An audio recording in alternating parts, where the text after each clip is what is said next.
টি-টোয়েন্টির আবির্ভাব পাল্টে দিয়েছে ক্রিকেট দুনিয়ার হিসেব-নিকেশ। তারই এক বাজারি সংস্করণ হল ফ্র্যাঞ্চাইজি টি-টোয়েন্টি লিগ।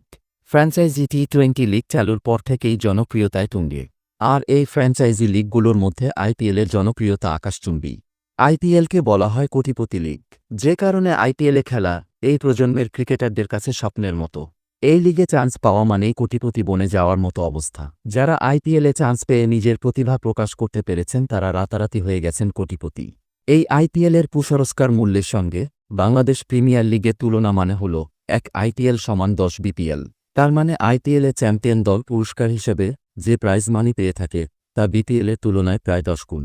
সদ্য শেষ হওয়া বিপিএলে চ্যাম্পিয়ন হয়ে ফরচুন বরিশাল পেয়েছে 2.5 কোটি টাকা। অথচ গত বছর আইপিএলে চ্যাম্পিয়ন দল পেয়েছে বাংলাদেশি মুদ্রায় 28 কোটি টাকা।